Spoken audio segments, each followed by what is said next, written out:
Kota aman, sejahtera, AMDAL. Apa itu AMDAL? Mengapa harus ada AMDAL? Assalamualaikum warahmatullahi wabarakatuh. Hello guys, my name is Muhammad Adnesa. I'm from 11 Science B. So, ini adalah kota dan kota sudah pada tutup giling. Jadi pembangunan kota diperlukannya AMDAL. Apa itu AMDAL? AMDAL adalah analisis mengenai dampak lingkungan, yaitu kajian mengenai dampak besar dan pentingnya suatu usaha dan kegiatan yang direncanakan pada lingkungan hidup yang diperlukan bagi proses pengambilan keputusan tentang penyelenggaraan usaha dan kegiatan di Indonesia. AMDAL bertujuan sebagai rencana kegiatan yang tidak berdampak buruk pada lingkungan. AMDAL itu bertindak sebagai penjaga keamanan lingkungan, berguna sebagai pedoman dalam pengelolaan lingkungan, pengembangan wilayah, pemenuhan persyaratan lokal, serta sebagai rekomendasi proses perizinan. Oleh karena itu, di sini AMDAL ingin mewujudkan pembangunan yang berkelanjutan.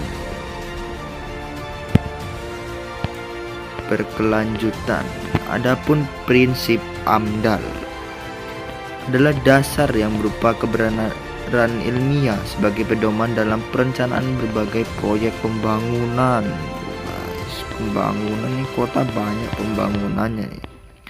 Wah, ada industri, toko, perumahan, kantor, dan lain-lain sebagainya. Adapun 3 pilar utama dalam pembangunan yang berkelanjutan, yaitu kesejahteraan ekonomi, keadilan sosial, dan lingkungan. Nah, oleh karena itu ada tahapan-tahapan nih dalam membangun kota ini, ada tahap-tahapannya. Yaitu yang pertama, menghindari dampak. Menghindari dampak apa tuh? Ya, dampak negatif. Pasti kita membangun itu ada dampak-dampaknya, guys, positif dan negatif. Kita harus memperhatikan keduanya. Ketika ada dampak negatif, tahapan-tahapan yang kita lakukan. Yang pertama, menghindari dampak sesuai dengan AMDAL. Nah, di sini kan kalau kita kincir angin tuh, nah, pembangkit listriknya, nah ini lebih efisien, tidak mencemari lingkungan. Kita menghindari penggunaan bahan bakar, menghindari penggunaan batu bara yang menyebabkan polusi. Dan selanjutnya, yang kedua, yaitu meminimalkan dampak dengan membatasi tingkat atau besarnya tindakan. Nah, ini industri nih guys tuh. Kalian tuh lihat, ini industri udah mulai skala yang besar. Ada industri berteknologi tinggi. Nah, di industri ini otomatis pekerjanya dan lain sebagainya itu terdapat batasan yang lebih tinggi. Meminimalisir dampaknya nih guys. Nah, lihat. Tuh. Ini pencemarannya hanya sedikit. Oleh karena itu, dengan industri berteknologi merupakan salah satu meminimalkan dampak dengan membatasi tingkat atau besarnya tindakan. Adapun tahapan selanjutnya yaitu memperbaiki dampak dengan merehabilitasi atau memulihkan lingkungan yang terkena dampak. Nah, kita lihat nih. Kita tuh harus butuh pemulihan guys, nggak asal-asal kota KPG ya ada nih. Ini ada lahan-lahan kosong tuh, ada hutan-hutannya, ada apa ini? Hutan dadu. Nah, itu dadu kecil. Nah, ini harus kita perhatikan guys tuh. Ada taman-tamannya guys tuh. Nah, ada air mancur di sini, ada taman tuh. Ini banyak sekali taman tuh guys. Nah, ini diperlukan agar kota ini bersih. Masa kota luas-luas gini debu kabeh. Nah, ini tuh ada kebunnya guys. Jadi diperlukan itu salah satu memulihkan lingkungan yang terkena dampak. Dan tahapan yang selanjutnya yaitu mengurangi atau menghilangkan dampak dari waktu ke waktu. Nah, ini kalau kalian perhatiin ini kota kan besar nih tuh. Nah, ini penduduknya ini sampah kabeh iki. Ini pupsnya ini kemana ini ya? Nah, itu dia. Oleh karena itu di sini tuh ada pengelolaan limbah. Nah, lihat tuh guys, wih bentol-bentol tuh. Oke. Nah itu ini harus dinetralisir guys, ini nggak bisa dibiarin aja nih bau kotanya. Nah ada limbah nih, pengelolaan limbah. Di sini tuh ada pengelolaan sampah. Pengelolaan sampah nih, pengelolaan limbah. Ini diperlukan, ini sangat diperlukan nih guys. Jadi sampah-sampah rumah tangga itu kan banyak tuh. Nah, dengan mengurangi atau menghilangkan dampak dari waktu ke waktu merupakan tahapan yang dilakukan dalam melaksanakan AMDAL. Dan adapun tahapan selanjutnya yaitu mengompensasi dampak dengan mengganti atau menyediakan sumber daya atau lingkungan penggantinya. Gitu guys. Terus kemudian ada 5 karakteristik pembangunan berkelanjutan. Nah, apa saja tuh karakteristiknya tuh? Ini kita harus nyocokin guys. Ini setiap kota ya guys, enggak hanya kota ini, semua kota di dunia nyata pun harus sesuai dengan karakteristik pembangunan berkelanjutan. Nah, yang pertama nih, setiap tindakan harus memperkirakan dampak kesehatan dan kelestarian lingkungan hidup. Nah, itu maksudnya apa? Nah, ya ini contohnya nih. Industri nih, itu kan ada jaraknya guys. Nah, ada jaraknya terhadap perumahan nih. Ini perumahan nggak boleh terkena radiasinya nih guys. Ini radiasinya tuh terlihat kan, ada radiasi yang coklat-coklat ini. Itu tuh jaraknya minimal 2 km berdasarkan aturan pemerintah. Dan selain industri, adapun limbah nih guys. Ini pengelolaan limbah juga penting nih. Ini pengelolaan limbah ini nih tidak hanya kepada masyarakat tetapi juga kepada sumber air tuh. Nah, ini harus jauh tuh kan. Nah, ini harus minimal 2 km guys. Jadi kita harus menjauhinya agar tidak terkena dampak kesehatan pada masyarakat. Selanjutnya adapun karakteristik yang kedua nih, yaitu mendorong perilaku manusia yang mendukung pemanfaatan dan manajemen sumber daya alam secara berkesinambungan. Nah, ini ada nih guys, ini harusnya nanti kan tempat pembakaran sampah ini diolah lagi dan dijadikan pupuk tuh. Jadi kita mendukung pemanfaatan dan manajemen sumber daya alam. Adapun yang ketiga yaitu karakteristik menjunjung tinggi rasa tanggung jawab terhadap alam, berperan aktif dalam menjaganya. Nah, ini salah satu upayanya ya tadi nih guys, taman-taman ini nih. Kalian lihat tuh. Itu ada, ini udah lanskapnya ini kan, ini area-area terbuka itu. Kemudian di sini ada taman-tamannya itu kan, di setiap wilayah itu ada taman-tamannya guys.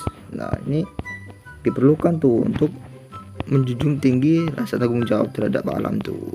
Kita bangunlah sebanyak ini itu guys. Kemudian ada karakteristik yang selanjutnya yaitu peningkatan kualitas manusia, yang dimaksudkan agar manusia memiliki pengetahuan, kemampuan berdaya saing untuk menguasai teknologi, juga pemanfaatan alam secara efisien dan bertanggung jawab. Itu maksudnya yaitu ini masyarakat harus pintar dong guys, pasti. Makanya kita ini ada ini kesejahteraan masyarakat nih guys, ada sekolah-sekolah tuh. Nah, ini masyarakat itu tuh dibina juga gitu guys. Jadi kualitas masyarakat tuh harus tinggi juga. Itu baru seimbang antara sosial, ekonomi, dan lingkungan. Jadi tidak hanya lingkungan aja tapi kebagian masyarakat juga tuh guys, 100% itu. Wah, ini kan ada pendidikan di mana-mana, itu membuat si SIM ini pintar, SIM sebutannya nih ya. Nah, jadi ketika para warganya pintar, cerdas, memiliki pengetahuan, otomatis kan dia akan berdaya saing tuh untuk menguasai teknologi dan bertanggung jawab tentunya terhadap lingkungan. Ada pantainya juga nih guys tuh. Wah, ini waduh, malam-malam nggak kelihatan pantai seluncur ya. Kemudian ada pun karakteristik yang kelima tuh, yaitu intervensi kebijakan dan fokus kegiatan saling memperhatikan keterkaitan antara tujuan. Nah, ini bagaimana? Jadi adapun kebijakan guys ya, ini intervensi kebijakan. Jadi ini kan masyarakatnya bahagia tuh guys tuh. Wah, jadi senang semua nih, ada wah, ini jual tuh. Ini lihat pemerintahannya tuh, pajaknya aja pendapatan harian tuh 12.000 tuh per 24 jam. Wah, ini besar guys. Mantap dah ini. Habis itu konsisten pembayaran pajak, kerjasama perdagangan dengan kota-kota lain, lancar nih, buat duitnya banyak nih. Nah, habis itu ada dengan global juga nih, perdagangan dunia ini guys.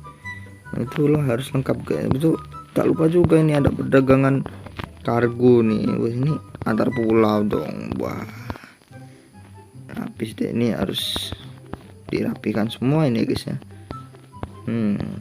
Keren memang kota ini. Oleh karena itu kita harus sangat memperhatikan tuh, tidak hanya sisi ekonominya saja selain kaya, tapi juga keamanannya. Ada pemadam kebakaran tuh di mana-mana, harus merata nih. Ini jangan sampai ada yang tertinggal guys, semuanya harus mendapatkan dengan keadilan. Adapun kantor polisinya,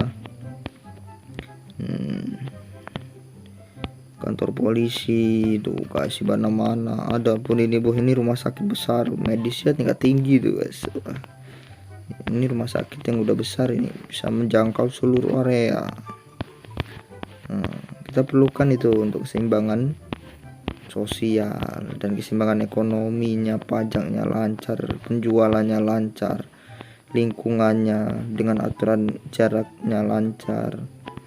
Adanya danau nih guys tuh, masih asri di sebelah sini untuk meminimalisir dampak. Kemudian kalian juga bisa lihat nih guys, ada pantai segala macem itu kan, banyak nih. Ini ada toko-toko nih. Ini ngapa toko-tokonya di sini guys? Ini kan dia dekat masyarakat tuh, jadi masyarakat tuh bisa senang gitu. Ada sebagian juga yang daerah industri itu, maksudnya kan ada kadang orang-orang bekerja tuh akhir bulan apa, ini buat berbelanja gitu loh guys. Di kita di dekat industri, ada yang daerah-daerah utama gitu, ada pemerintahan di sini. Adapun pencapaian kota guys, kota kecil bintang 3, kota satelit bintang 3, peningkatan populasi bintang 3. Populasi sudah mencapai 113.000 guys. Wah, sangat mantap nih. Kekaisaran ekonomi, kota besar, kota pintar, kota berkembang, kota bersih hijau, taman importir, pendengar yang baik, kota kaya. Wah, mantap nih guys, kota sudah mulai besar. Oke, mungkin itu saja penjelasan yang dapat saya sampaikan. Kurang lebihnya mohon maaf. Wassalamualaikum warahmatullahi wabarakatuh.